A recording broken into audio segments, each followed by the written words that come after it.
All right, everyone, welcome back to another episode of Christianity on the Spectrum. Today we are going to be looking at the book Spaces on the Spectrum by Catherine Tan.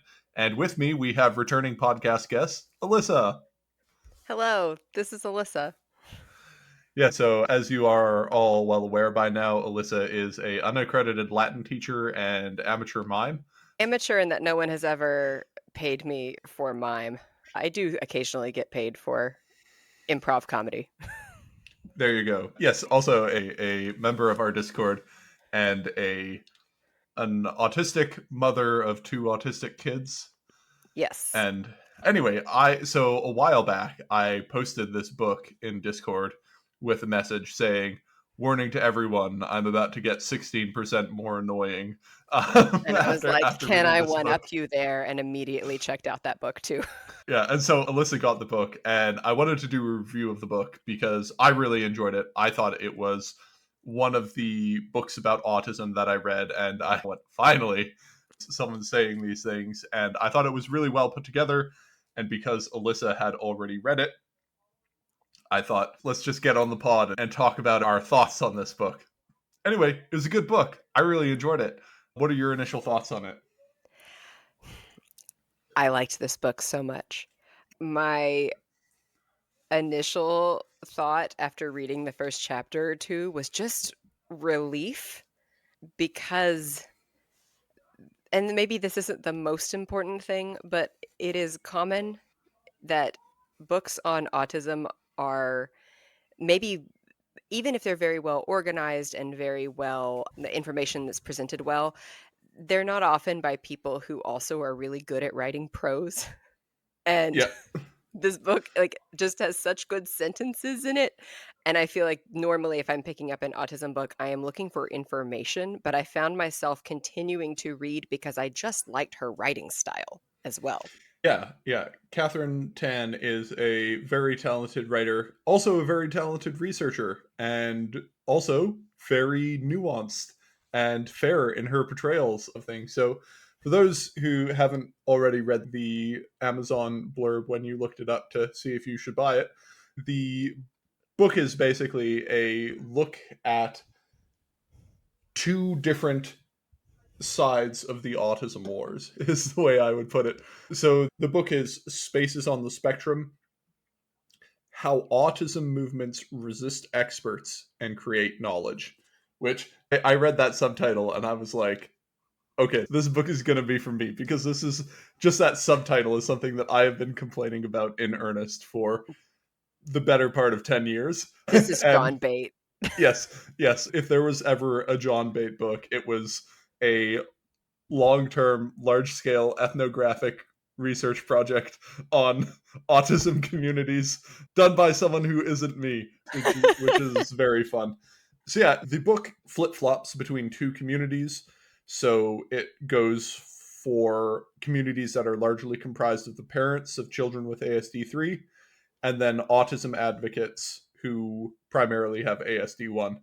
And so these two groups are called autism activists and then biomedical model enthusiasts, or the biomedical community. And so it's basically, the book is talking about the parents of autistic children who are desperately searching for a cure, and then the autism activists desperately searching for political legitimacy. And it basically just, I think, fairly analyzes what they're doing and how they're doing and the way that they're doing their work. The book doesn't really seem to have a particular agenda in that it's not like a pro neurodiversity book, anti parent book, or a pro parent, anti neurodiversity book. It's more just a ethnographic overview of these two populations and how they operate and how they think about autism and how they think about autism very differently. And yeah, I really liked it. Anything else to add? She doesn't have no suggestions, though. True. Both in the beginning and the end of the book, she lists 3 areas that she suggests would benefit both of these populations, which are expanding autism-specific services, developing better social safety nets, and instituting universal health care. She is writing Yeah. in the context of the United States, where universal health care is not a thing. I live in the United States. John does not. Yes, we here in the socialist communist utopia of Canada, we have universal healthcare. That doesn't quite apply. However, universal healthcare often in Canada is not sufficient to cover any services needed by autistic adults. So that is also an expansion of universal healthcare could be another good point. So yeah, three things you liked, three things you didn't. I like to do this with every book. Sure. Three things I liked. I'll give one, you give one. So, thing one that I really liked is I thought it was very fair and nuanced. Like, she did a very good job of accurately describing these movements and accurately describing these movements in the way that I have seen them. And I often find in autism books, they are not accurately described. And I think she really tried to be fair. But at the same time, she also would highlight places where a doctor would say, "Yeah, the vaccines definitely caused autism," and then in parentheses, she would say, "There is no evidence that vaccines cause autism," and things like that. And so she was, while also being very fair, she was also very accurate. And I think that is really important and unfortunately really lacking in a lot of these types of books. And yeah, so that's my first good point. I came away from this book with more empathy for even when I deeply disagree, more empathy for how people ended up in the extreme camp they ended up. And I think that is because she did a good job of writing them with charity. Clearly, she's not being inaccurate, but she has, when possible, like empathetic, charitable interpretations of people's motives throughout, is how I read it. Yeah, So I really appreciated that. I loved her methodology section at the back of the book. This is clearly an academic book. This is clearly written by a person who is doing academic work, who cares about being clear about things. And I thought, as a researcher, she did a very good job of presenting how she did the research and also made clear about limitations and things like that. And again, often sorely lacking in these spaces, but not in this book. It was great.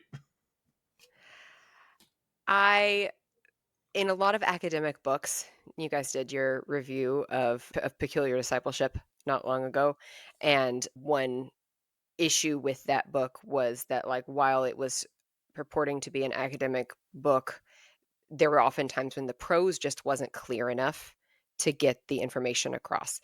And so while I am not an academic, I found this to be a very accessible and clear academic book, even if I wouldn't know how to parse all of the methodology in that back section. The way it was presented in scene often, rather than just a summary of information, made it accessible for me, an English major.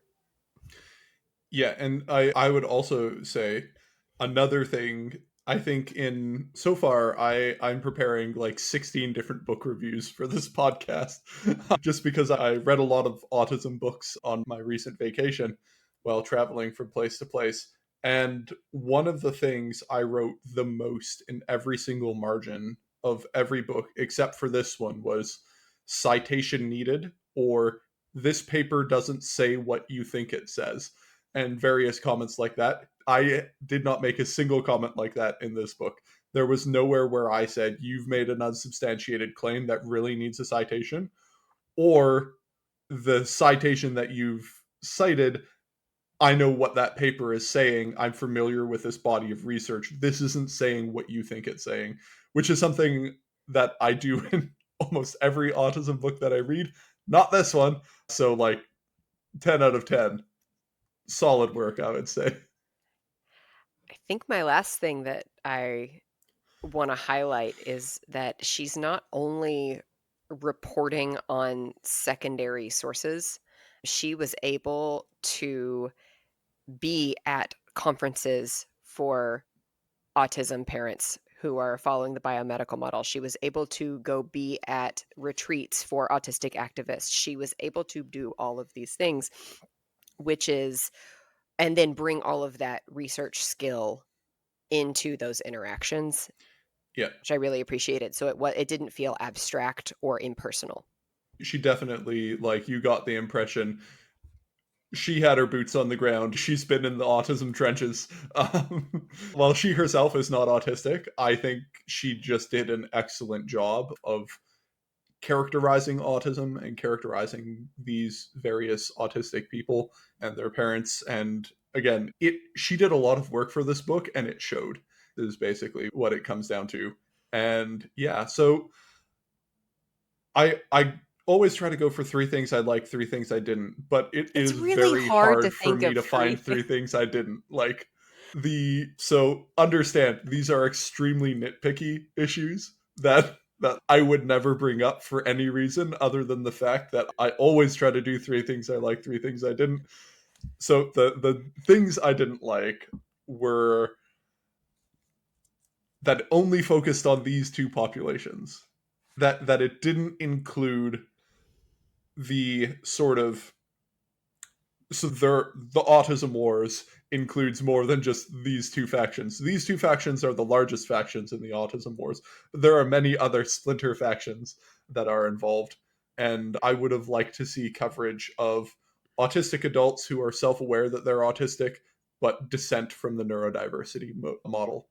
I think that would have been cool to see, but also I understand scope and scope creep and why you wouldn't want to include these and why she included these only these two groups. It's just it's just like I would have liked to see these other things, but this is a bit like complaining that the cake recipe doesn't make French toast or something. It's like this book was not about that. It was specifically looking at these two communities that resist expertise and develop their own systems of knowledge and knowing. I'm reaching for a critique because I realize this is going to also sound like I am complaining that I substituted all the ingredients in the cake recipe and it didn't turn out to be the same kind of cake.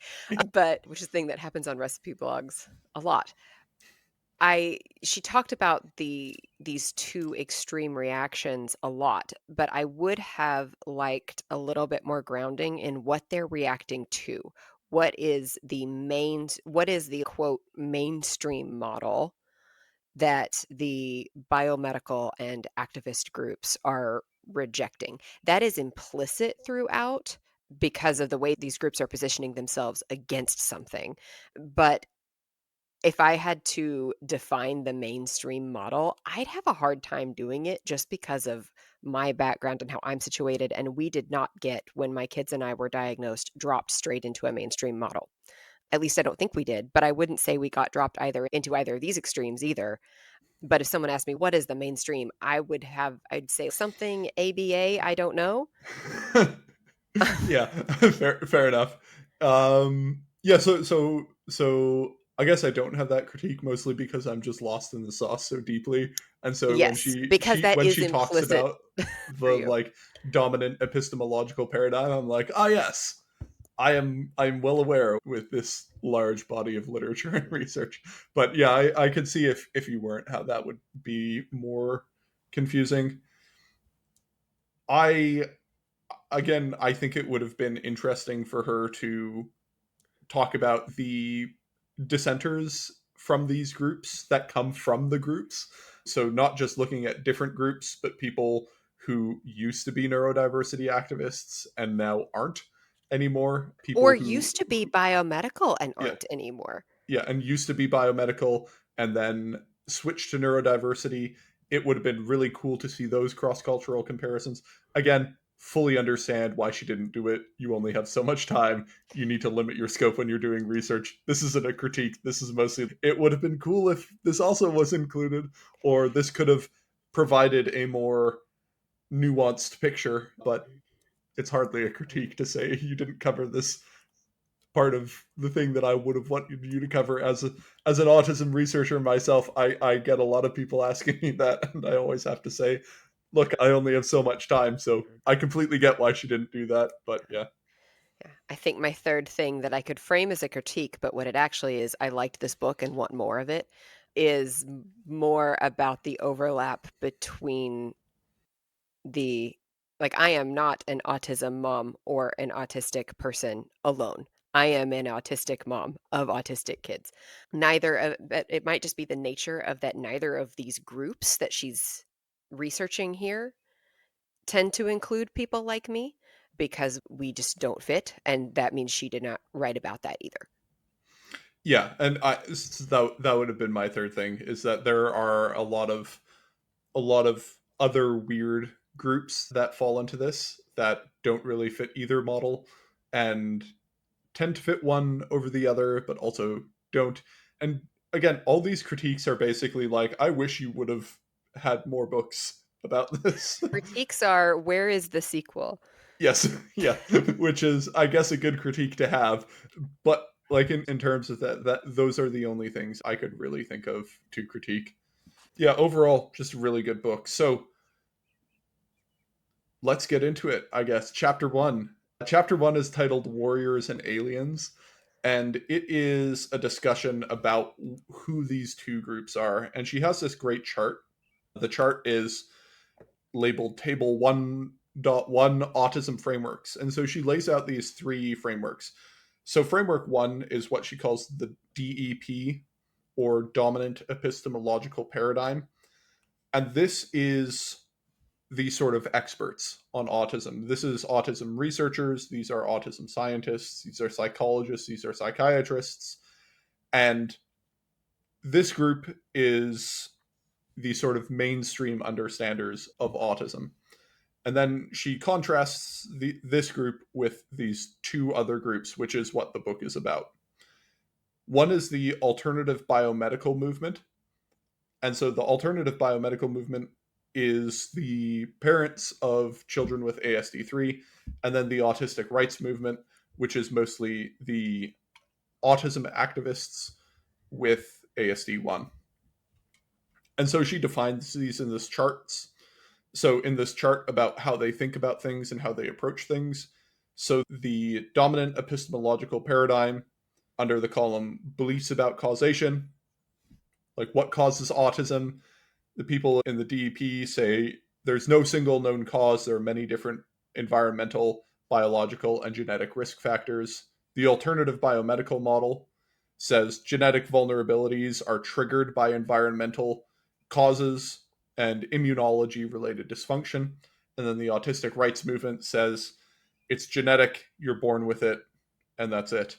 So the characterizations and presentation of autism from the dominant epistemological paradigm says autism is deficits in social communication and social interaction, restrictive patterns of behavior, interests, and activities. That's like the DSM, basically. If you look at DSM-5, they she just listed all the top categories of it. In the alternative biomedical model, autism is thought of as dysfunction of multiple physiological symptoms, neurological impacts, and behavioral presentation as downstream effects. And then the Autistic Rights Movement sees autism as sensory processing and social communication differences, and disabilities and challenges as a result of social barriers. And then finally, approaches to autism, the dominant epistemological paradigm looks for behavior development in education based programs like ABA. The alternative biomedical model looks at dietary changes, supplements, and alternative experimental therapies. And then the Autistic Rights Movement looks for social and cultural acceptance, change in policies, service and support programs, and also just increase in social inclusion. And so that's basically what this chapter is about, is just sketching out these movements, who makes up these movements, and what they're like. Anything else to say about chapter one, Alyssa? She did give a little bit of background in chapter 1 about the history of blaming parents, specifically moms, for their kids' autism. She gave a little background there. And I think that is a really helpful background to have when trying to understand why some of these parents get radicalized. Yeah. And then also the failed search for the autism genes, or the autism gene. She also talks about how the autistic community emerged in the late 90s and then blossomed from ANI to ASAN as things became more and more online. And yeah, that's basically what this chapter is about. So it's just breaking down the space. Chapter 2 is, I think, where she really starts to drill down into this. And so chapter 2 is called Reimagining Autism. And it is about the different ways that these two communities see autism. And so reimagining autism, the chapter begs, what is the autism that you're reimagining? And the autism they're reimagining is autism as understood in the DSM and as defined and characterized by the famous autism warriors like Simon Baron Cohen and Tony Atwood and all the like people who are now unfortunately vilified online, but like the early pioneers of autism research in the early 2000s, late 2010s ish is what they're reimagining autism from. So she starts off by talking about the autism activist movement, and they reimagine autism not as a disability or as a set of dysfunctions or deficits, but as just a normal part of human variation. They adopt a lot of language from other civil rights causes, particularly gay rights civil causes, with slogans like "Born This Way" and stuff like that.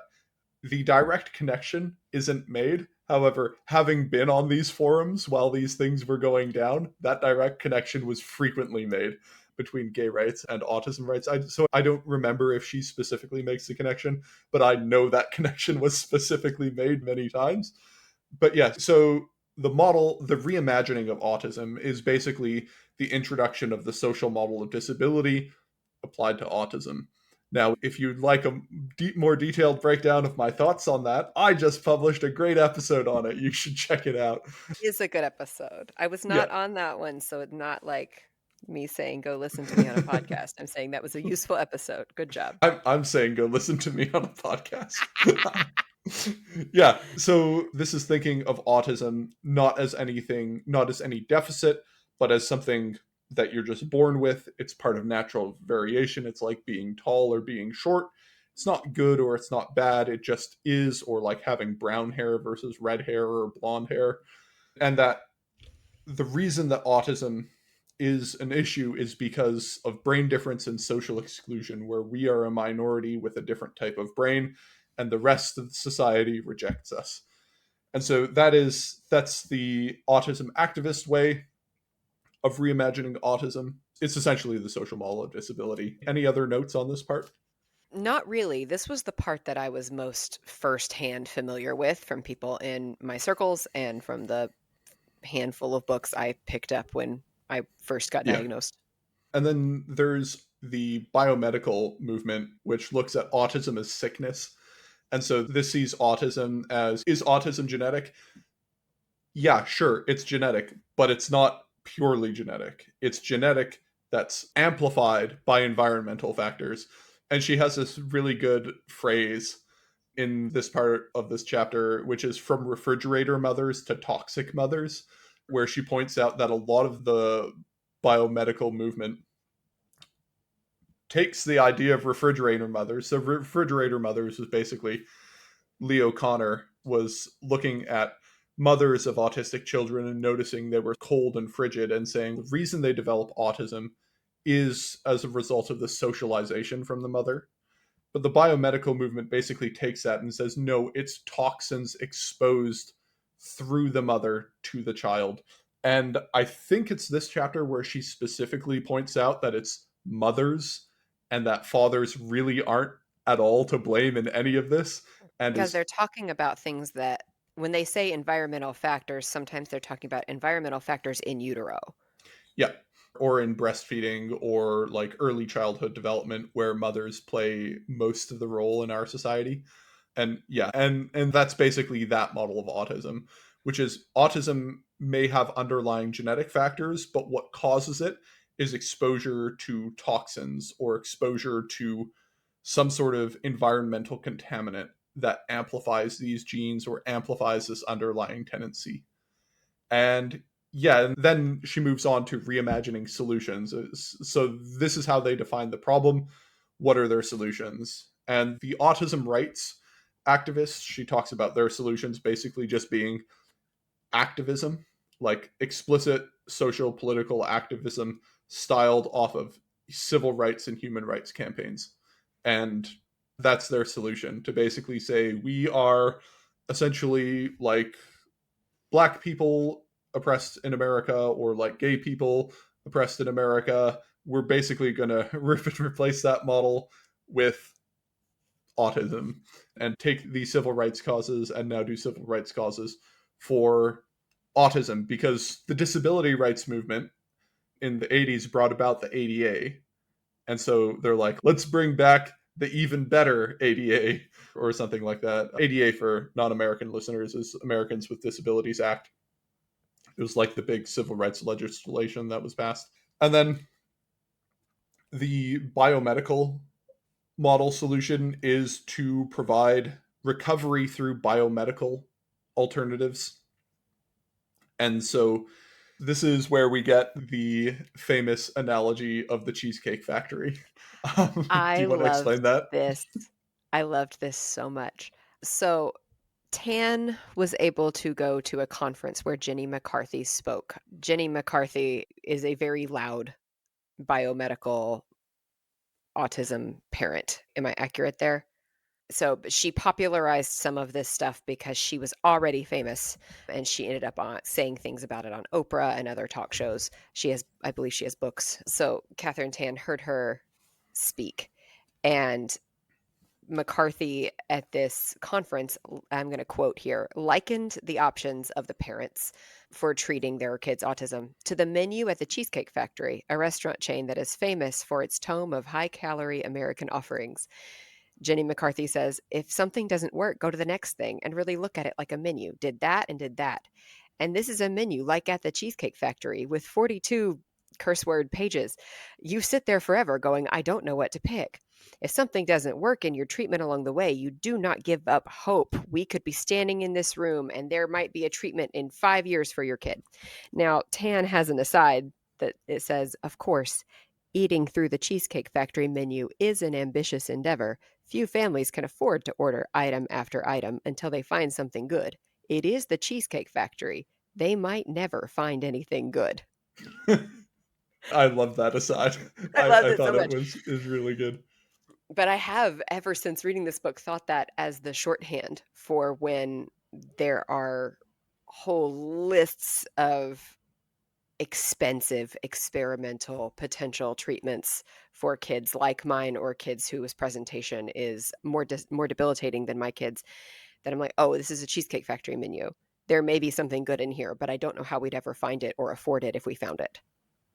Yes. And also in this chapter, crucially, she ties in eating from this Cheesecake Factory as a sort of moral obligation. As in, you need to do this. You're failing your children if you don't. And you have morally failed if you are not trying every option on the Cheesecake Factory menu. But yeah, that's this chapter. It was There was I one other, Oh, sorry, yeah, go ahead. there was one other quote that I thought was a good and generous summary of both groups. She says, for one group, meaning the activists, a good life means having their human differences valued, being recognized as whole. And for the other, a good life means recovery from injury and being made whole. That is a good summary. And again, one thing that she does point out is the differences in autism type that are present in these two groups. So the activists are all high functioning, college educated. Not all of them are college educated. I think she said 60% of them had a college education or were in education. And the ones who are in the activist communities are people who can speak for themselves, people who are fairly well put together. And then the people in the biomedical alternative side of things, typically their children have ASD3, although some of them, as they're introduced in previous chapter or in future chapters, there are many autism activist people who went through the alternative biomedical model of treatment as well. So yeah, that's chapter 2. So chapter 3 is seeking hope and support. In this way, in this chapter, 10 basically goes through the ways that people get into these movements and why they get into these movements. And so she has a good chart that I think summarizes it, labeled table 3.1. And so she has table labeled biomedical, and she splits that column into parents and practitioners, and she lists the motivations for getting into the movement. So for the alternative biomedical model, she sees parents who get into the movement because they already have an affinity for alternative medicine. So they're already like crunchy granola. They're dissatisfied with practitioners, and or conventional medicine just doesn't have answers for them and can't do anything, and they feel like they need to get something done. And then the prescribed therapies that they're given don't really help, and so they're dissatisfied with the prescribed therapies. For the practitioners, again, there's this common shared affinity for alternative medicine. The impression that I get, she does this very nicely, but the impression that I get is many of them are really into woo, and just as at a baseline. And then she also points out that there's this huge demand from patients' parents. So there's this whole community saying, we don't know what to do with these kids. We can't help them. Can you help them? And so they get dissatisfied with the mainstream solutions and start pursuing this alternative biomedical model. And then finally, the perceived need to expand the medical repertoire, which is to say, medicine is limited and it's not pushing the boundaries where it needs to, and I'm going to push these boundaries. And what I got from this is the parents are very desperate people looking for a solution to the for the disabled child to make them whole again. And the practitioners are a combination of true believers, ambitious, And grifters. yes, true believers, ambitious practitioners who want to push boundaries, and straight up grifters. I came away from this chapter. This is the chapter that made me have a lot more empathy with the Cheesecake Factory moms than I'd had before. Yes. And much And less patience for the practitioners. yes, a huge sympathy for the patrons of the Cheesecake Factory and a much larger disdain for the people running the Cheesecake Factory. When If you could. I think that it made me be able to picture, oh, I can see how I could have ended up there. Yeah. Because if I had a worse experience with my kid's neuropsychologist, or whereas that was actually a very good experience with my kid's neuropsychologist, and the person who gave me my autism diagnosis was a doctor that I'd already long trusted. But the first therapist that we got referred to for one of my kids, after seeing us for a few months, did tell us that the reason that our kids were having autistic meltdowns were because of, see if I can get what she sent us, that it was just something that lazy parents who didn't want to take responsibility for their children and would rather be martyrs for being disability parents would do. Like, she definitely put our kids' autistic traits squarely on, it was the refrigerator model or toxic parent model just rewarmed. So I was like, oh, if that had been my only contact with the medical establishment, we would have been racing to the arms of anything alternative that would take us. Instead, we quit that one, but had other kind of more mainstream medical support that was helpful to help us fill in the gaps. Yep. And then she talks about the motivations to get into the Autistic Rights side of thing.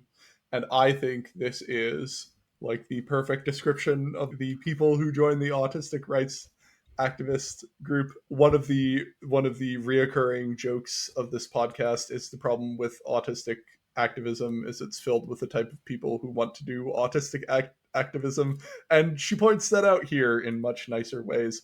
So in the table, she points out that the main draws to the autistic rights movement is the desire for social support and the desire to self-understand, and then finally social justice for autistic and disabled people, where like the explicit goal of this is social justice through the political means of the previous successful civil rights campaigns.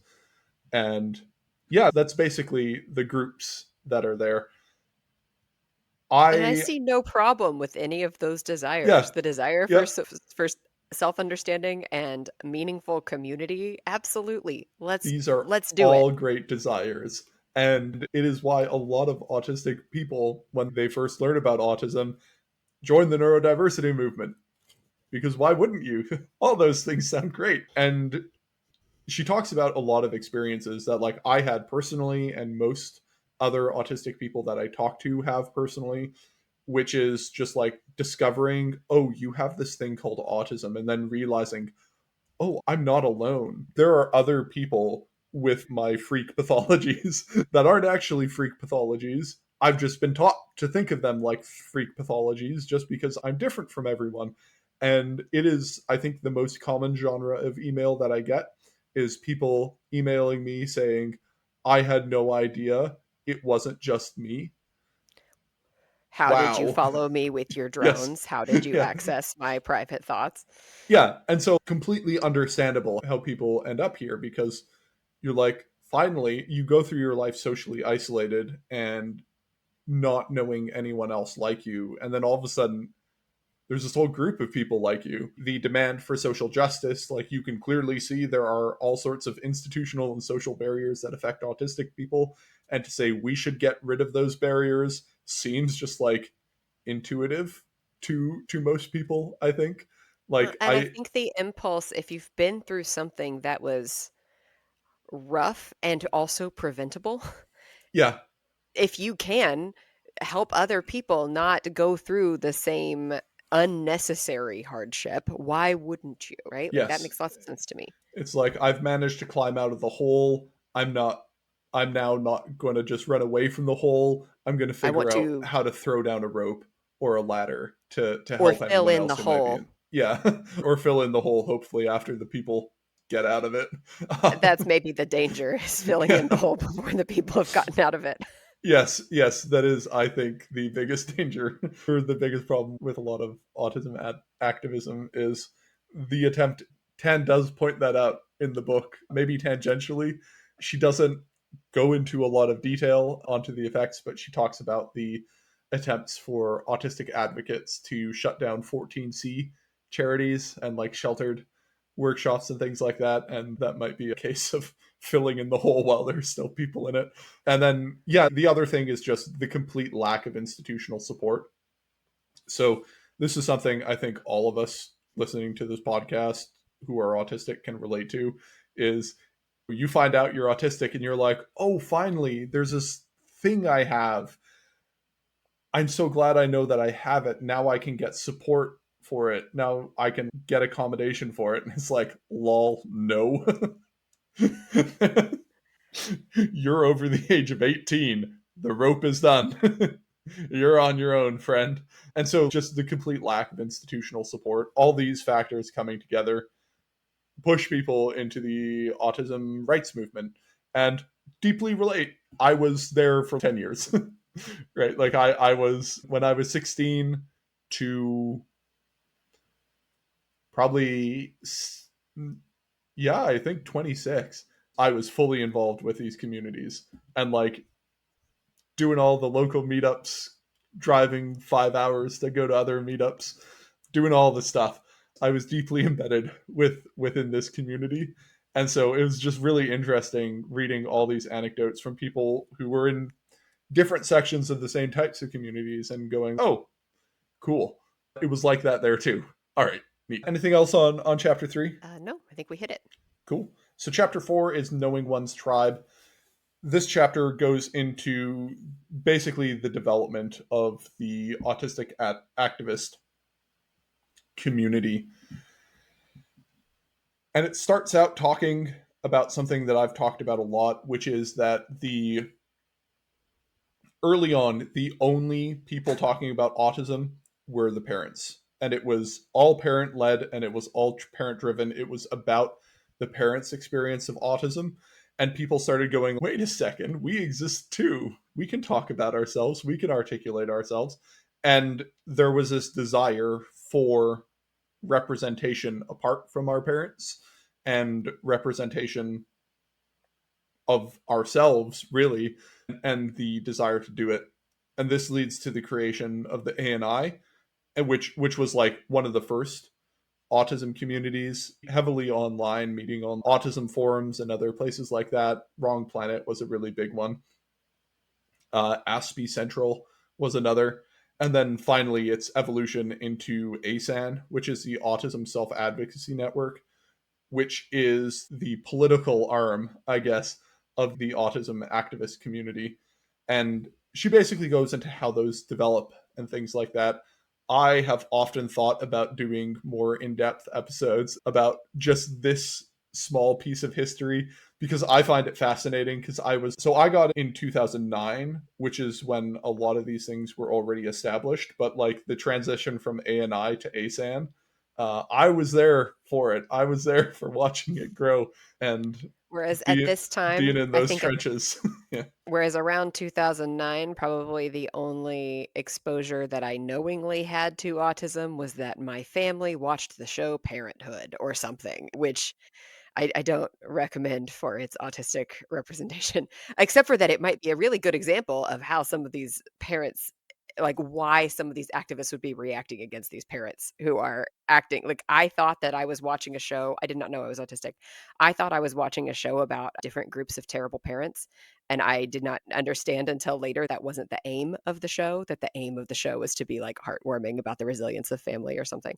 But it was a good example of how the family in this show, their kid, who's like an elementary school kid, gets an autism diagnosis, and very quickly their house has like the ABA for 40 hours a week in their home. And I think by the end, they are founding their own alternative school for autistic kids. And a lot of episodes are sponsored by Autism Speaks or have Autism Speaks paraphernalia hanging nice, out in the background.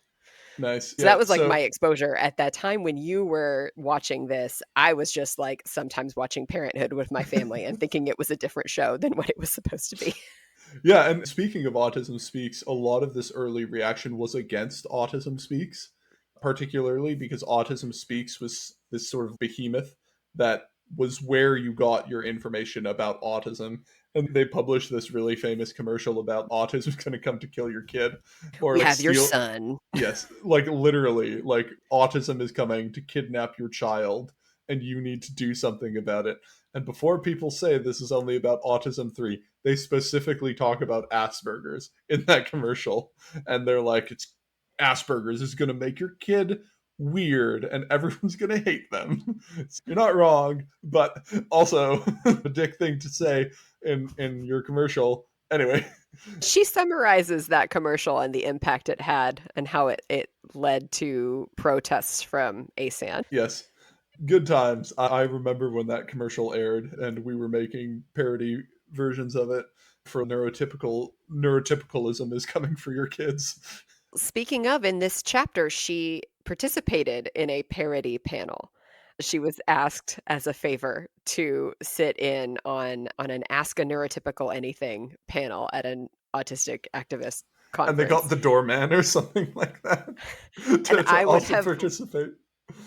I would have liked to see all the questions from this conference, honestly. She summarized it as this was a mostly lighthearted poking fun at the way that sometimes autism parenting conferences will have one autistic adult that you can ask questions of. It was a parody of that, but I wanted to know what their questions were. Oh, so I've been to those before. That was not Yeah. exclusive to that. And yeah, it is basically just a whole bunch of like memeing and autism in jokes is from the time is what it was. And asking what it's like to not really be like what's it like to like not really be interested in anything. Honestly, my kids ask me that with complete earnestness Yes. about their neurotypical peers, and we have to talk about, hey, it's okay that they are a little bit interested in a lot of things when you are a lot interested in two things. It's Yeah. okay. It's just different. Wow, sounds terrible. uh, Yeah, to my and kids, they interpret that as so you don't really truly love anything. or a lot of like questions about is there any good reason that you're so sensitive about these stupid things. um, Lots of things like that. Anyway, so It then goes into the formation of collective autistic identity.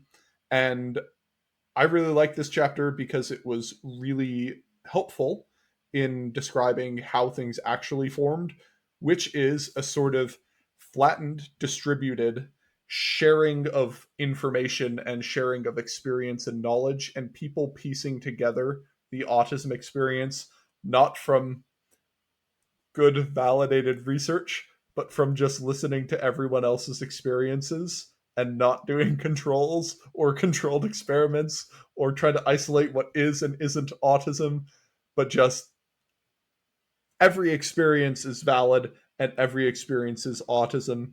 And this is what autism is like. And the sort of internal development of folk knowledge of this is what autism is now.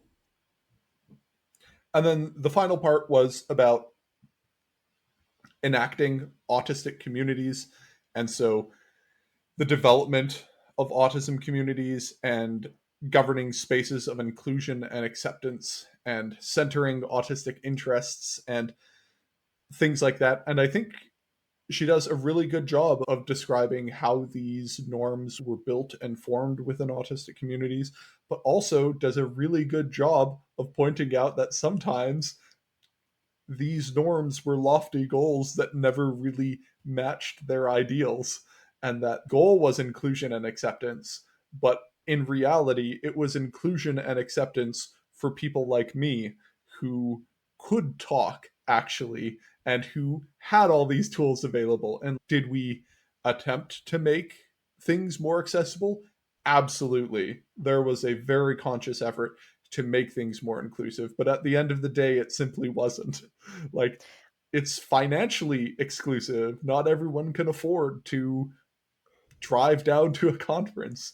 Not And everyone I have been to can do to exactly meet one it. autism conference, and at this autism conference, my needs and someone else's needs in the same room were absolutely mutually exclusive. There was not a way to accommodate us both. It was impossible. Yes, And that wasn't a many character such flaw in cases. either of us.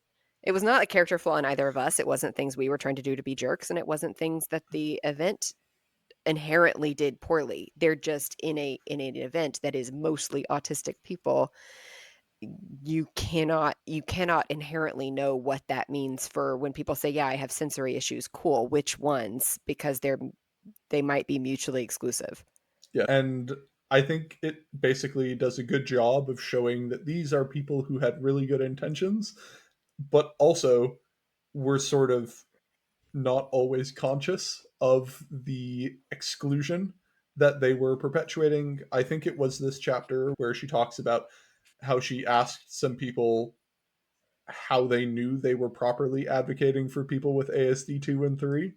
And there isn't really a good answer for that. Like, how do you know you're actually speaking for their needs? Or are you just projecting your needs onto them? What if, what if you're not? And she also talks about two people who she met, Winston and Rita, in this chapter, who were people who were autistic adults who were in the alternative biomedical sphere who pathologized autism and were like, yep, this is like a disease and condition I have that I need to manage by doing all these different treatments and things like that. And Yeah, then, and yeah, Winston stuck out to me because he talked about how he'd been doing his parents had started him on these treatments since he was a little kid, and he had believed since that if it hadn't been for all of these alternative interventions, and I don't remember if it lists which ones he did, that he would have ended up what he said is like Jared from Subway, which there was a parenthetical comment from Tan saying, "Jared from Subway is not autistic. He is a convicted child sex tourism and child pornography possessor." And but anyway, this Winston believed that he if it hadn't been for all these treatments, he would have ended up in jail or harming people severely. And I don't know how you that's not falsifiable, oh, right? Like it's I can't not. say if it hadn't been for this doctor that I found at this time, then now I would be so much worse than I otherwise am. I'm not saying that very efficiently, but If I hadn't found the occupational therapist who helps me with my migraines would be so much worse now than they have ever been. I can't actually say that. I can say that, oh, I have fewer of them than I used to, but I can't say they would be worse than ever now if I hadn't had this treatment. I have no way of knowing. It also points out that most of his friends were doctors or mothers of autistic children. It did not seem like he himself had in-person autistic community or online autistic community, and this is one of those places where she just, like, paints a word picture by being in the scene. She says, "Instead, most of his friends were doctors and the mothers of autistic children. Late into the night, by the hull of a fake pirate ship, Francine danced to the Beyoncé songs that Winston played on his recorder. The sales representative for hyperbaric chambers looked on as he sipped his Cadillac margarita." I want to watch that entire play. I don't like just the way that she gives the context for she's having these conversations with these people and they're sensitive conversations and these people have been through a lot and then she pans out and explains what is the setting of this conversation, what is happening around them. And she does this with the activists too. I just found that in the biomedical sections that was a lot starker because there's a lot more money involved. So yeah, the chapter is about the formation of the autism activist community. Chapter 5 is about the biomedical model, or sorry, about the biomedical movement and the alternative biomedical movement. This is a enlightening chapter that features all sorts of things like the lore of why autistic parent or some parents of autistic children get their children to drink bleach. If you didn't know, this explains the deep lore, Or eat which is parasites. yeah, they have parasites, and the parasites live in the gut, and they come out at night, and so you need to drink bleach to kill the night parasites, the nocturnal Specifically at parasites. certain phases of the moon, Yes. Yeah. according to one of the doctors in this chapter. Yep. It's a wild chapter. Does a great job of explaining the ideas behind a lot of the practitioners and the practitioners in the alternative biomedical movement. And so she talks about how they see and they measure autism. She has a title heading Blood, Urine, and Stool, which is, again, very enlightening stuff of going through and looking at how these people think about autism and how they measure it by just like measuring diapers and things like that, and various bowel issues and stool samples and urine samples and blood samples, and then trying to make sense of autistic behavior as like responses to all these various different things that are wrong with their body. And so if you could just fix the things that are wrong with the body, like if you can solve the physiological problem, they'll stop acting like this. And yeah.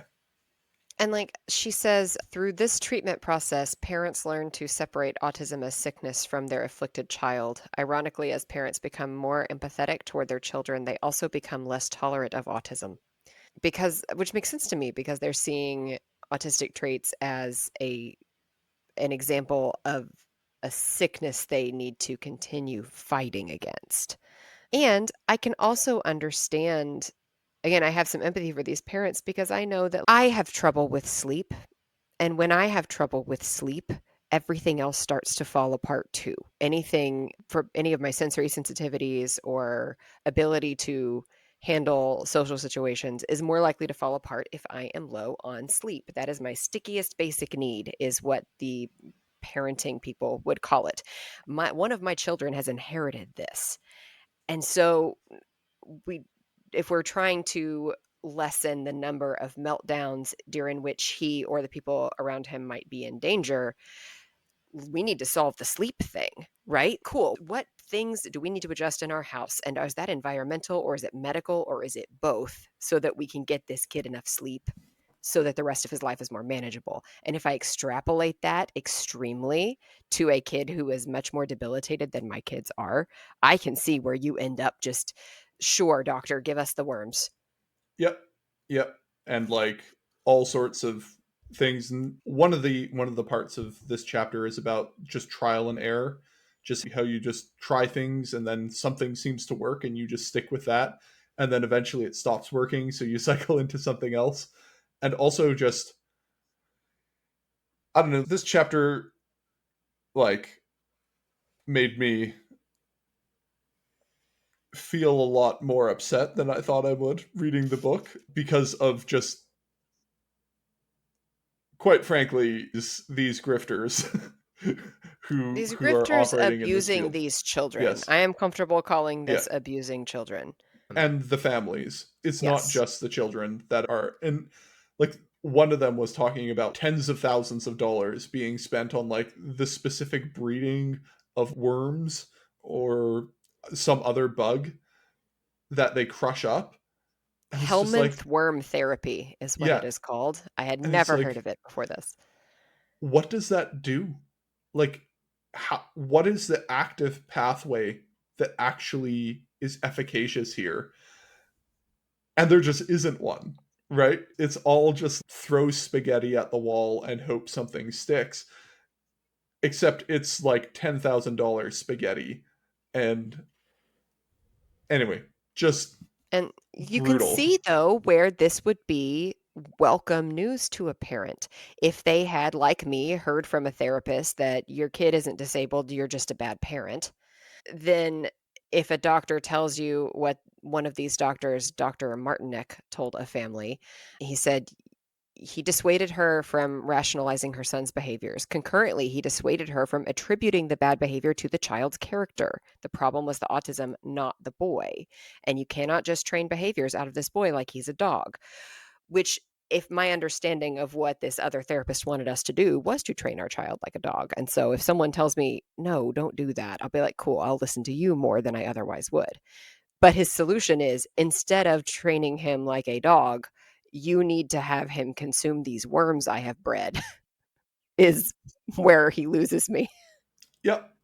And yeah, it's like, I get it. Having a kid with ASD3 would suck. I have all the sympathy in the world for these parents. She did do a very good job, I think, of talking about the issues with a lot of this ecosystem, I think.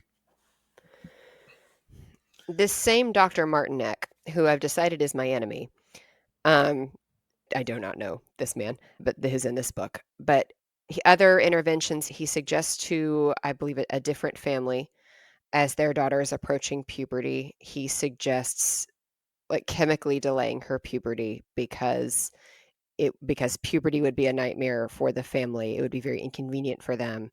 And I just found that, so I think the way he framed it is, if she goes through puberty, it will disrupt your family. It will kill you.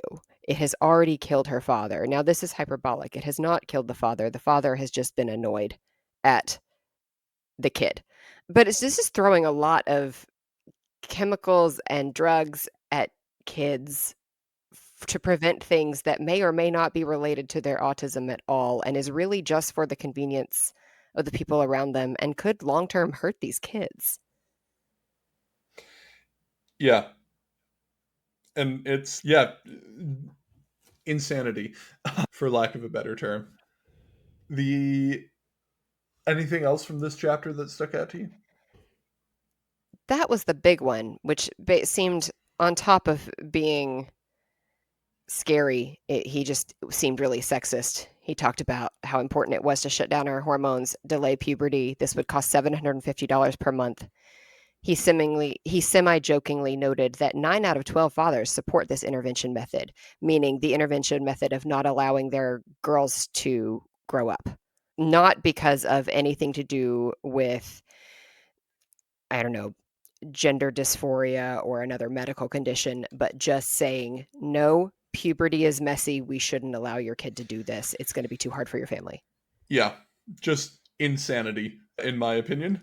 He And specifically said he explained that the drug would tell the daughter's body to not produce hormones, which would mean no breasts, no body hair, no odor, and importantly, no hyperactivity. And that these were all things that he said would have disrupted the family if she had. I don't understand how some of those things would disrupt the family. And I also don't think that I became more hyperactive at puberty than I was before. I was already ADHD and I just continued having ADHD. But I found that really scary if parents who are desperate and who have a trusting relationship with this doctor are being told things like this. Yeah. And then, so that's for chapter 5. Chapter 6 is called The Outsiders: Resisting Criticism and Claiming Legitimacy.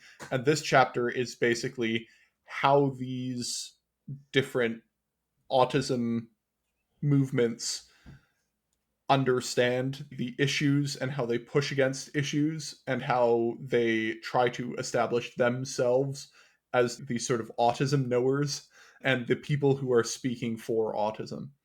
So the first part is about autistic rights activists, and she starts by describing a ASAN movement on the day of mourning, the autistic movements, or it's the day of mourning, the autistic rights movement boundary work. And I remember reading this and having Vietnam era flashbacks to a huge argument I got in about the autistic day of mourning at the time, mostly because I was like watching people die on a daily basis. And Because this was during your yes, military yes, time. this was while I was in the military. So the those who don't know, the day of mourning is a thing for autistic rights activists who specifically are doing a day of mourning for autistic people who are killed by their caregivers or killed by parents or family members who receive mistreatment. And I specifically remember getting into an argument about this because I was like, but they're not killing us. And that didn't go over well. So for those I who can don't know, imagine why that wouldn't go over well. yes, for those who so I was like, killing people and watching people get killed was a normal part of my day to day. And it was just a regular thing for me to talk about, like how you would talk about what you ate on your sandwich at lunch. And I was like, okay, but none of us got killed. None of us were in danger. This feels weird. This feels, at the time, I called it stolen valor because this is something that frequently happens where, like, soldiers will claim that they were in the thick of combat. They were really in the trenches fighting, and they didn't even see combat. And I was just like, this seems like we're trying to claim something for us when we're like in the back, not really experiencing this. Like our parents don't see us as burdens in the same way as these people that are being murdered by their parents. We should be concerned about these people, but let's not do the they're murdering us signs, because they're not murdering us. We should say they're murdering them, and that's bad. But why are we including ourselves in this population? None of us are from the demographics that get murdered. Anyway, that did not go down well with No, with because people. to have that conversation, you've got to agree with the person that you're talking to that ASD1 and ASD3 are meaningfully different categories. And if you are not agreeing that those are meaningfully different categories and you are lumping them all into one thing, then yes, that's us. Yes, it's lumping all Europeans into a category and being like, you can do that, but if like a terrorist attack happens in Poland, England doesn't go, they attacked England. They say they attacked Poland and that's bad, which was at the time the argument I was trying to make. And I used that analogy. Did not go over well. Anyway, Yeah, no, I can see the military analogies falling flat with people with no military background because yes, I have no military background and these only make sense to me because I have a military enthusiast dad. yeah, So, there you go. But yeah, so this chapter follows them while they're doing a protest for the day of autistic mourning outside Autism Speaks, I believe, is where they do it. And yeah, they talk about all sorts of issues that autistic rights activists have, mostly issues with like personal parental problems and how they deal with like pushing back against the way that parents see them. And then there's this section of not like my kid.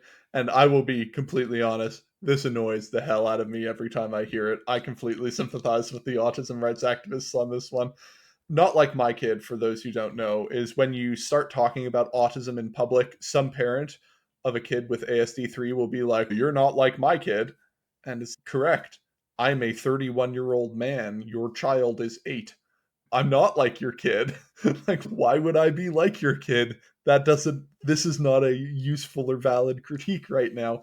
And talking about how a lot of these autistic people see themselves as the spokespeople for autism because they actually have autism, unlike these parents who don't.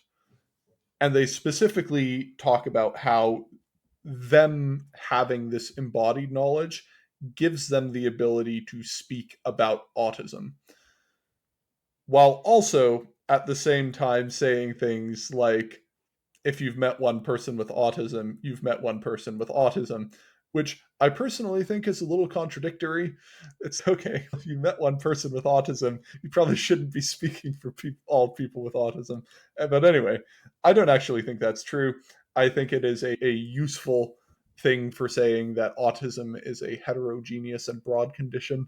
But Yeah, I, it's a useful shorthand if you're trying to convince people that their default accommodations are not the exact same accommodations that me or my kid need. yes, it in its best sense, it's understood as a replacement, as an easy way to say autism is a broad and heterogeneous condition without having to explain to people what heterogeneous means. So, yeah.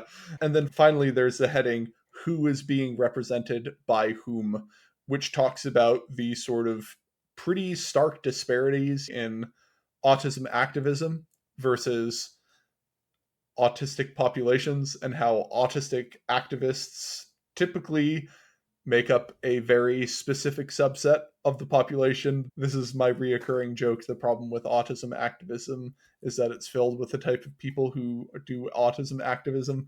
So yeah, that's where this comes in. It also, it is the origin of, I think, one of mine and Alyssa's favorite jokes, which is he has a horse. Would you like to explain, Alyssa? Yes.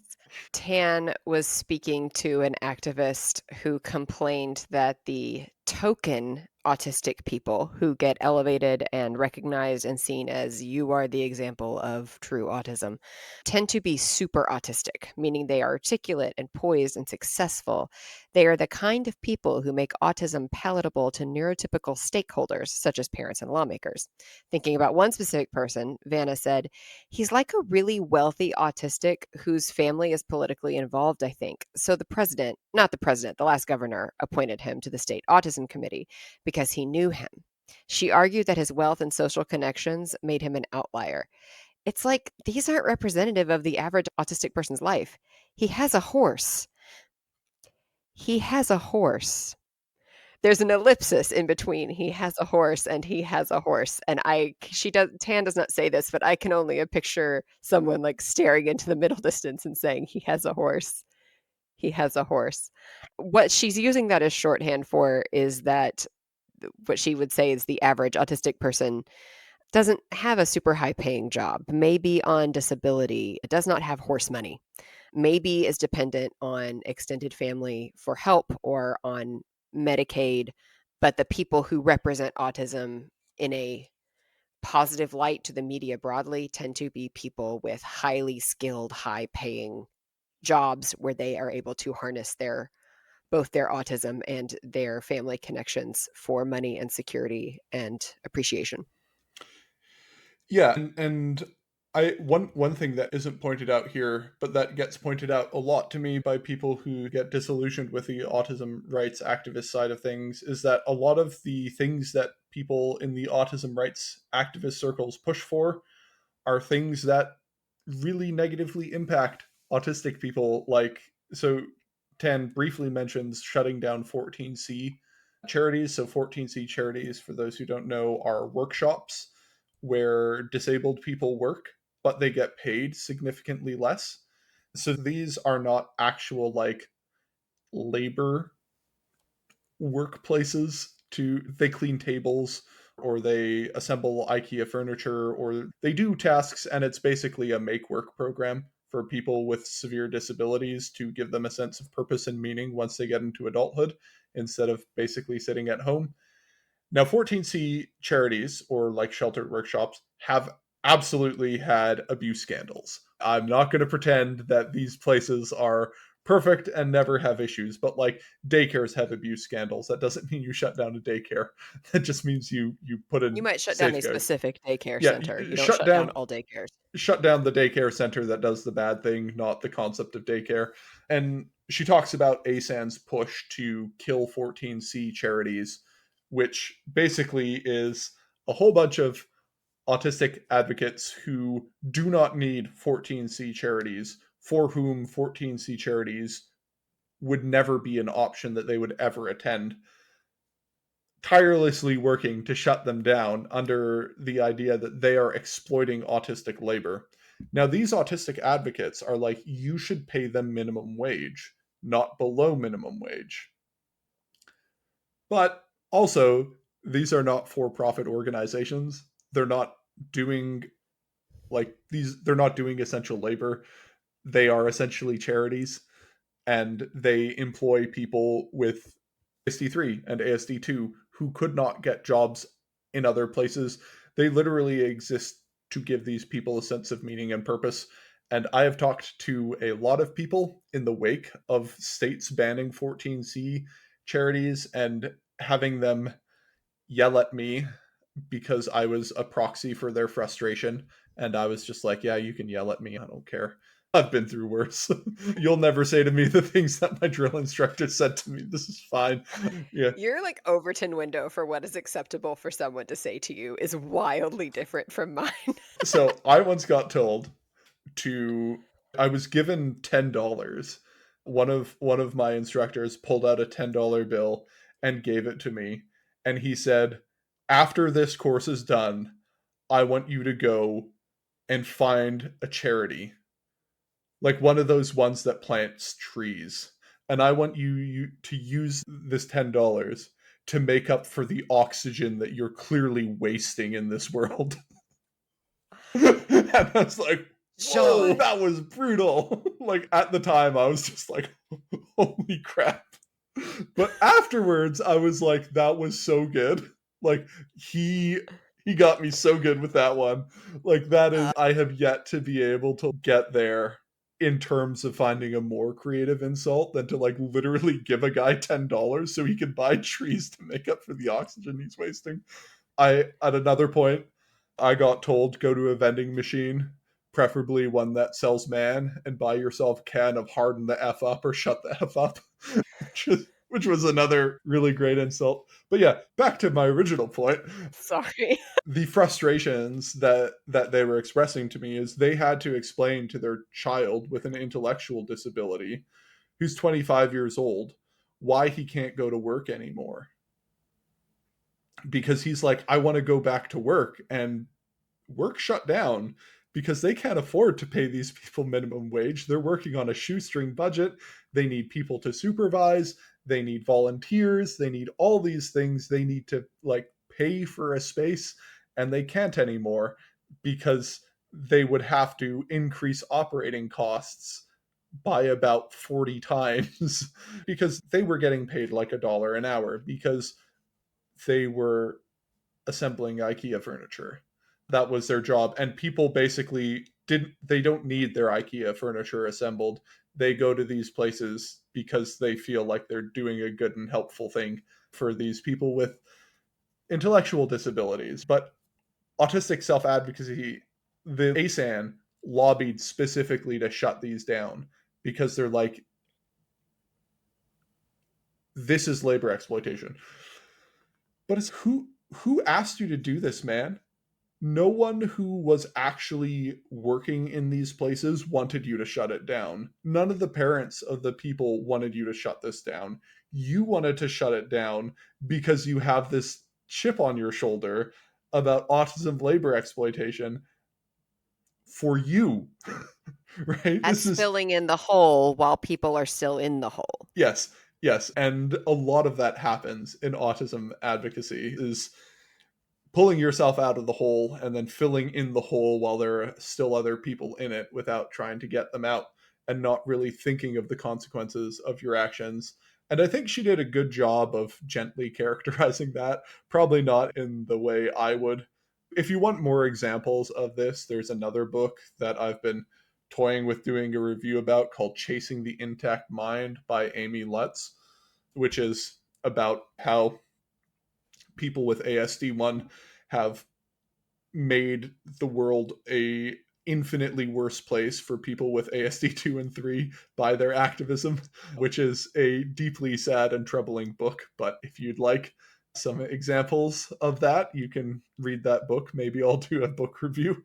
But yeah, after Tan talks about autism and autism activists, she talks about the death of Dr. Bradstreet, who is, I've decided, bad, is one of these like pioneers of the alternative biomedical approach. And then she talks about how these people do boundary work and resist criticism, deal with criticism, and then claim legitimacy for their movement. And so she talks about their attempts to have themselves seen as mainstream science, how they, Oh, is this the snake oil guy? I love yes, this part. yeah, He's my enemy too. But there was a doctor who at one of these conferences, I believe. There we go. They're criticizing mainstream medicine at this conference, and members are sharing this sense of that they are different and they do not conform to mainstream medicine. And one doctor at this conference in California proudly admitted that he'd been called a charlatan and snake oil salesman, but he had a retort for all those criticisms. Don't you know snake oil has omega-3 fatty acids? The audience roared with laughter. And then she does say, while there is insufficient scientific evidence to support the efficacy of omega-3 fatty acids for improving autistic behaviors, um, she noted that even his dig doesn't make sense with research. But this example of a snake oil salesman saying, I absolutely sell snake oil and it's very good for you and for your autistic child yeah, was wild to me. just absolute insanity. Again, I this book does a really good job of making you empathetic and sympathetic with the parents and then also be like the practitioners are a mix of true believers and just straight up grifters. And this chapter I think does a good job of drawing boundaries between the grifters and the true believers. Not that the true believers are any better per se. They're better in their intentions, but just be if They you can still cause some yeah, damage. if you truly believe that bleach cures autism, that's still bad. Even if you are truly believing in sincere. Another part she points out is that there's this huge pressure on parents to not be meek and lazy. She has this subheading called We're Unlike the Meek and Lazy Parents, where she talks about how one way that these communities resist criticism is by saying anyone who isn't doing what we're doing for our autistic children are lazy and bad moms and bad parents.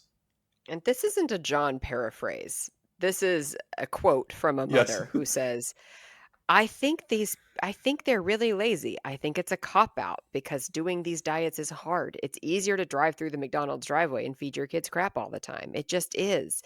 And in this damning portrayal, those who do not take advantage of these intervention methods are bad and selfish parents, especially those who are aware of but choose to forego the treatment options. And the only way to be a good parent in this model requires constant, vigilant policing of the child's environment in a way that is very expensive to maintain. And it doesn't surprise me that parents who find themselves doing this get really isolated from their day to day community, like the community of people who actually live around them or who they have been longtime friends with. Because we are not in these communities, my family, but we have to work not to be isolated because there are a lot of environments that families we know get together in with their kids that my kids can't handle very well or that I can't handle very well. It is easy to get isolated. It makes sense that these families, once they find each other, most of her examples are mothers, that once they find each other, these are their people, ride or die now. Unless, of course, you take your kids to McDonald's, in which case you have forsaken the true way. Yes, very much reminds me of like crunchy moms and like Facebook moms that my wife always tells me about.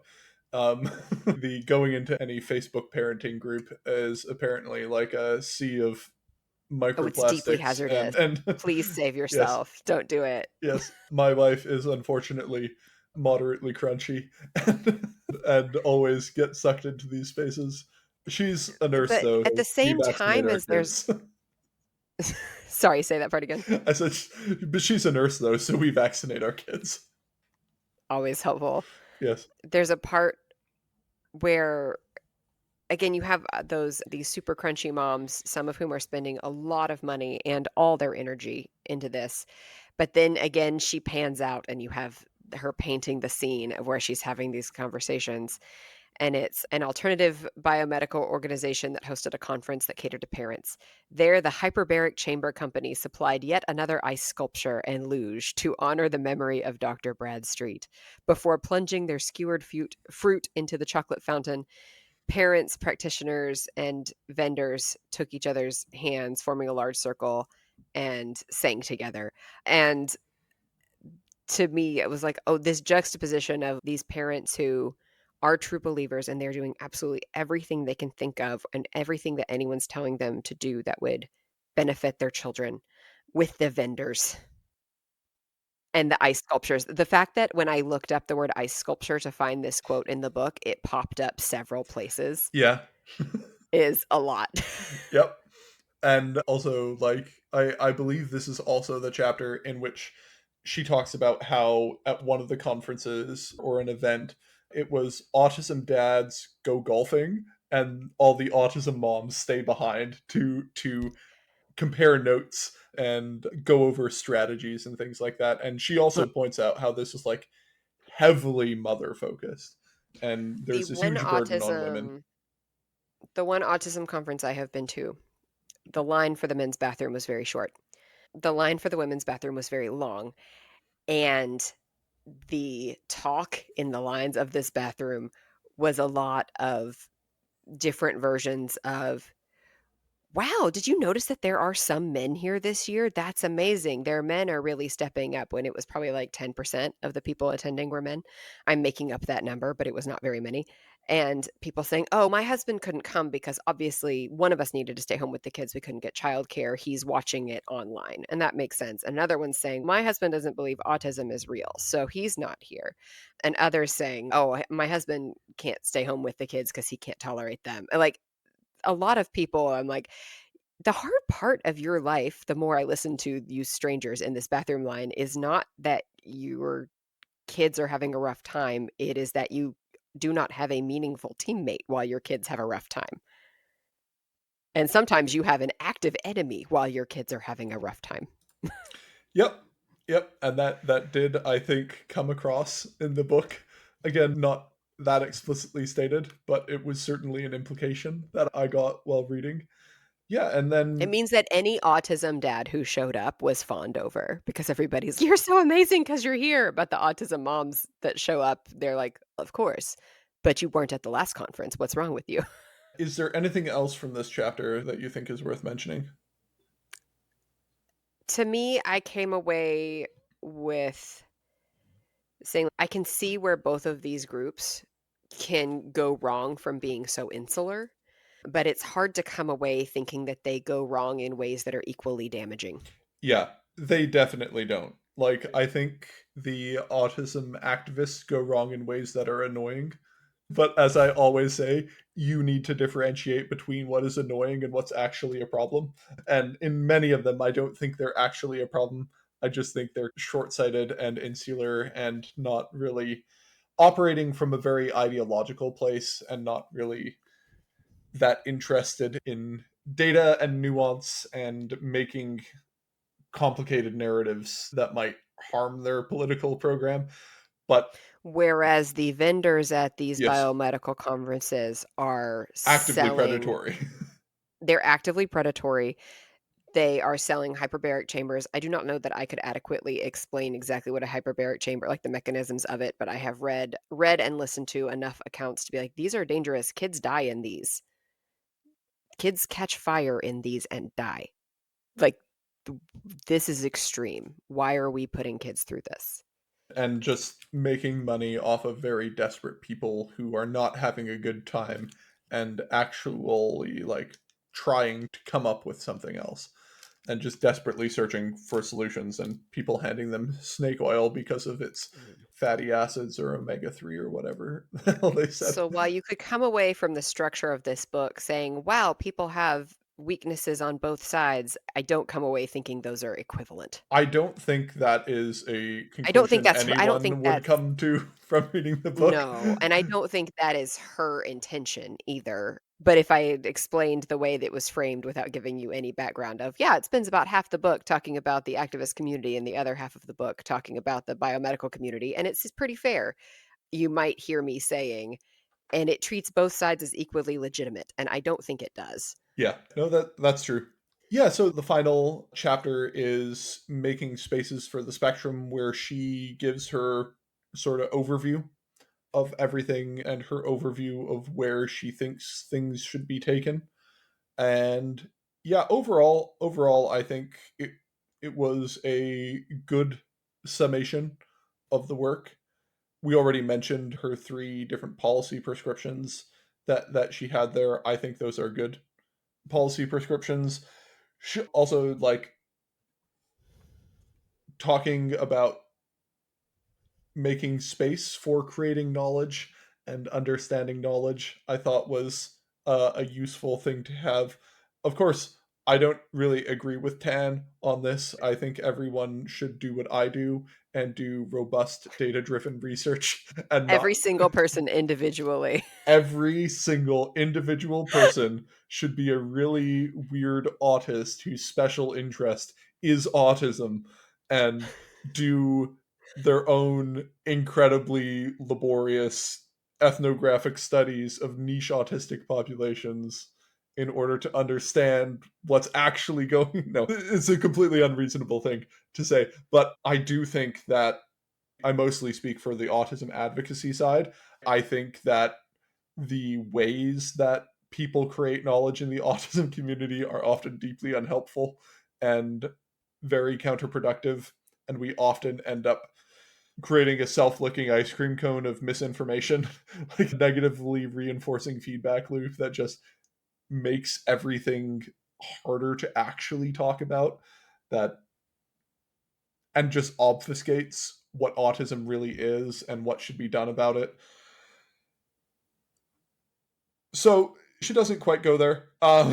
She treats knowledge creation as a sort of useful, legitimate thing, and it's I just disagree with you on that. Maybe I'm just much more of a less of a sociologist, more of an empiricist.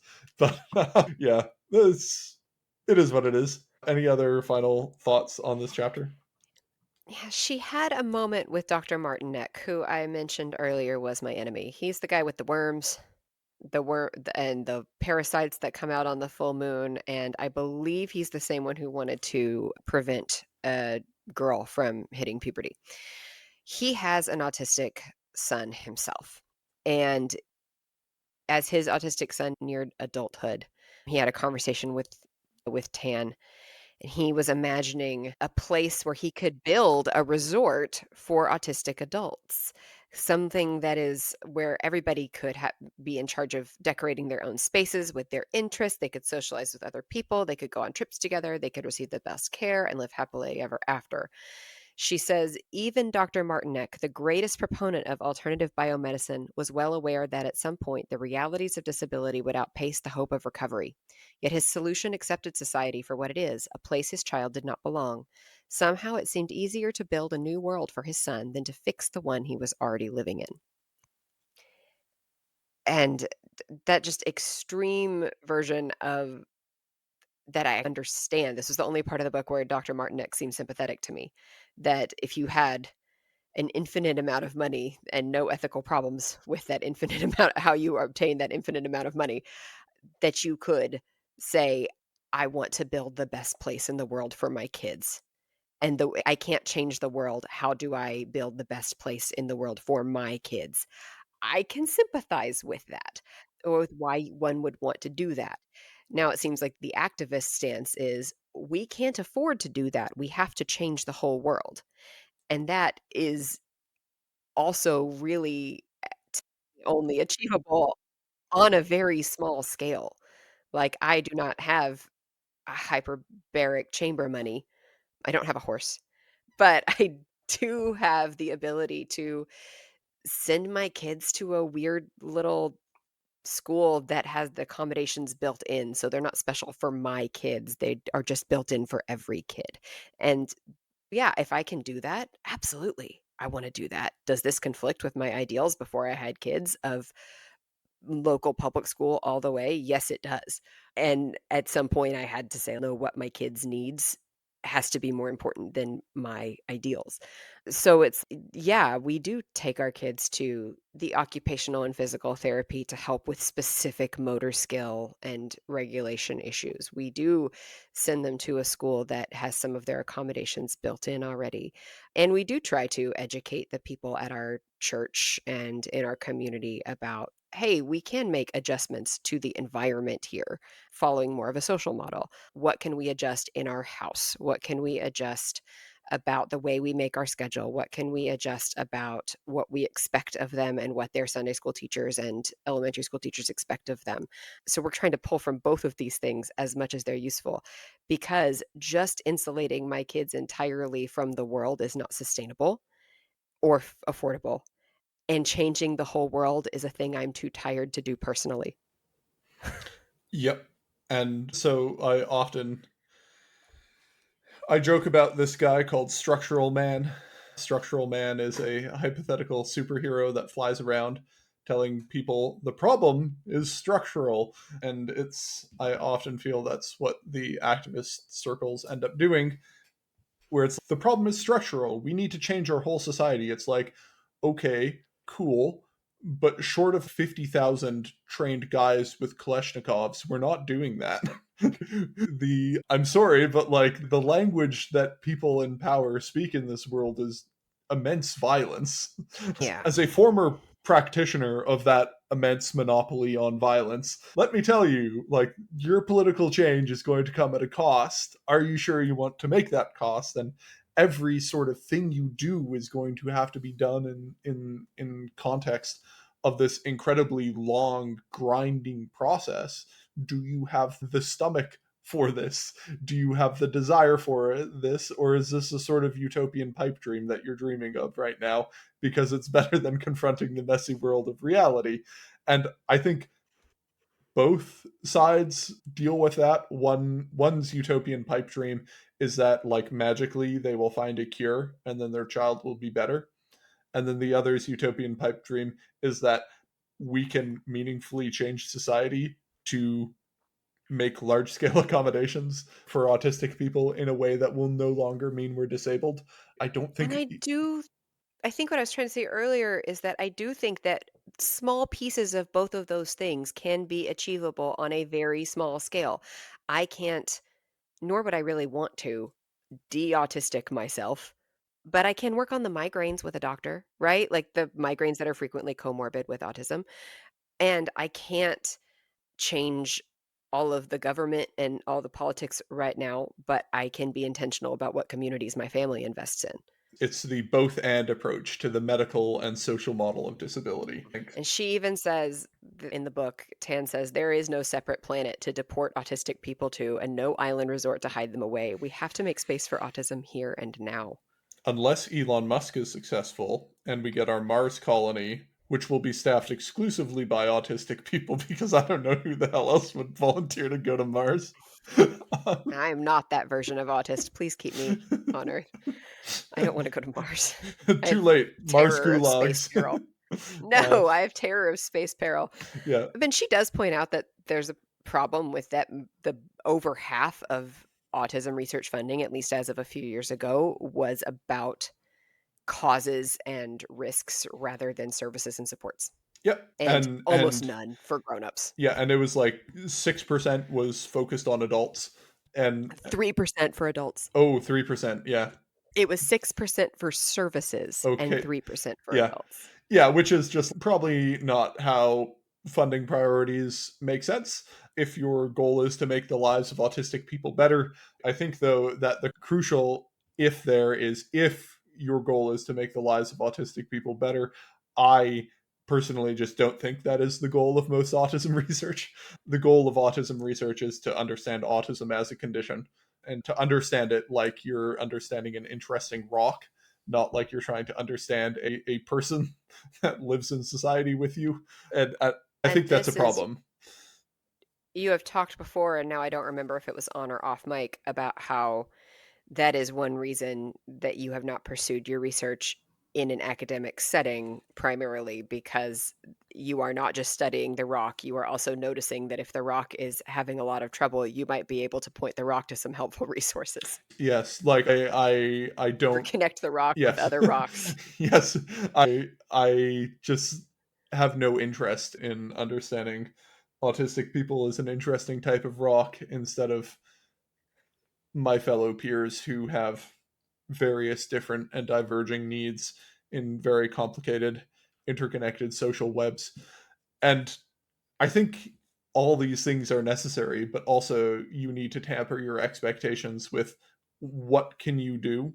What can you actually do? And this is like the I'm terminally OPP brained, like operational planning process brained, where I'm like, okay, this is our goal. Do we have the logistic support for this? Do we have any of the materials we need? Do we like going through all the checks and things and then looking at the state of autism and autism activism and organizing and research and being like, oh, we don't have any of these things in place. We're not doing anything. We're getting nothing done. Okay, cool. Yeah, sad. But anyway, moving on. Final thoughts about the book. Conclusion. I appreciate how she talks about that one way to keep people from veering off into particularly the extreme biomedical community would be for just your more mainstream doctors to be more educated and to have a better bedside manner when they explain about autism to a family when they are diagnosing someone in that family rather than being jerks about it. Yep, and So that popped out to me. yep. Who would you recommend this book to?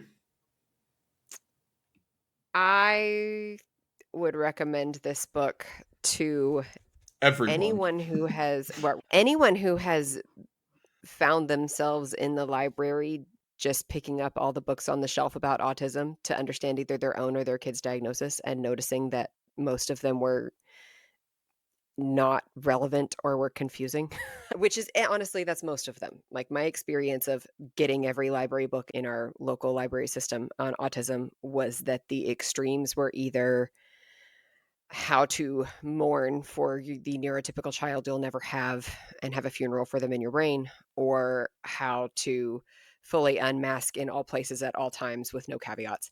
Yes. And How I to didn't revert to your 6-year-old self. to your 6-year-old self. And those were the 2 kinds of books I could find. There are other books exist, but they're not as widely available just casually if you don't know what to look for already. This helps explain those 2 categories of books to me. Yes. This is, I think, if anyone is interested in trying to understand autism and autism, the way that we think about and understand autism as a sociological phenomenon, if that is your goal, this is the book I would give you. If anyone comes to me and is like, I just wish I could understand autistic communities and like the online autism discourse better, it's this is the exact book you need to read to understand it, and it does a really good job of explaining it in a sympathetic manner to both sides. I would also think that if you were coming into this book from one of these communities, I was coming from a community not fully in the autism activist side, but closer to that than to the biomedical side. I had only ever really heard caricatures of the biomedical parents. It was good to hear them represented fairly and empathetically and not see them as villains, but as people who are desperate and vulnerable to bad actors. Yep. And I think this was just a really good book. If you are interested in this, pick it up. Review out of 5 stars. What would you rate it? 7 stars. Okay, yeah. It's I 7 stars out of five yeah, stars. yeah, I'd give it a solid like 4.5, 5 stars. There's very few things that I found objectionable about it. Very well written, very easy to read, very thorough, properly done, methodologically sound, and accurate in its characterization. This was I read so much garbage autism literature, so maybe my bar is just on the floor. maybe maybe it's because I read so much garbage that finding something that isn't just blows my mind. But this was one of those cases where I was like actually happy to be reading an autism book and not just like another slog to get through. Yeah. Anyway, Yeah. that's So that. the big takeaways are that everyone needs to get on board with what it means to be a Cheesecake Factory parent and what it Yep. means to have a horse. Yep. So those will be reoccurring things that I say on this podcast. Understand the lore. Um, yep, that's all. So if you would like to contact me, you can email me christianityonthespectrum@gmail.com. You can message me on Twitter at christianityon. You can find me on Blue Sky at christianityon.bluesky.social. We have a merch store. Some people are now getting their merch, other people aren't, and it's delayed. It took a month and a half for them to get their merch. I don't know what's going on with it. I would just say at this point, don't buy the merch until I figure that out. Anything else, Alyssa? You can find me on Blue Sky, Alyssa K. That's ALYSSAKAYE dot Blue Sky, or I'm on the Discord. That's where all the cool kids are. Yep. If By you want a cool kids, I Discord mean link, email extremely me. intense. Yeah, by cool kids, extremely intense autistic Christians and ex-Christians and people interested in that intersection. It's a fun time. We have a book club. We do. We're currently reading Lamb of the Free.